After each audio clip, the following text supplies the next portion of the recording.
Even more than enough. Someone needs to create a platform for the gifts and the talents of our young children to be called forth. The brilliance are there. We're bringing the industry to the township.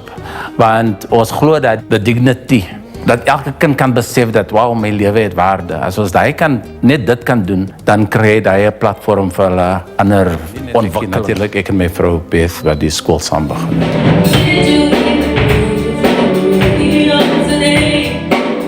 Onze kinders is hoofdzakelijk so van 8 jaar oud tot 18. En die curriculum is contemporary jazz. Moet ik je zeggen dat ons die enigste school is in Afrika that offers an extended program degree course in jazz and contemporary music in partnership with the University of Pretoria. Die kinders kan dan hulle eerste jaar in eersters doen en hulle tweede jaar op by die main campus. Ik heb die aangesluit in 2017. I was very small, so my parents decided for me.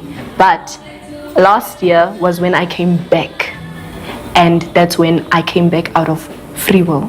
And I came back because I wanted to enhance and enlarge my music vocabulary. Muziek maakt dat ik ook baie gelukkig voel. Altijd als ik ga is, dan vergeet ik van al mijn problemen. Het brengt net een ander type geest in mij in.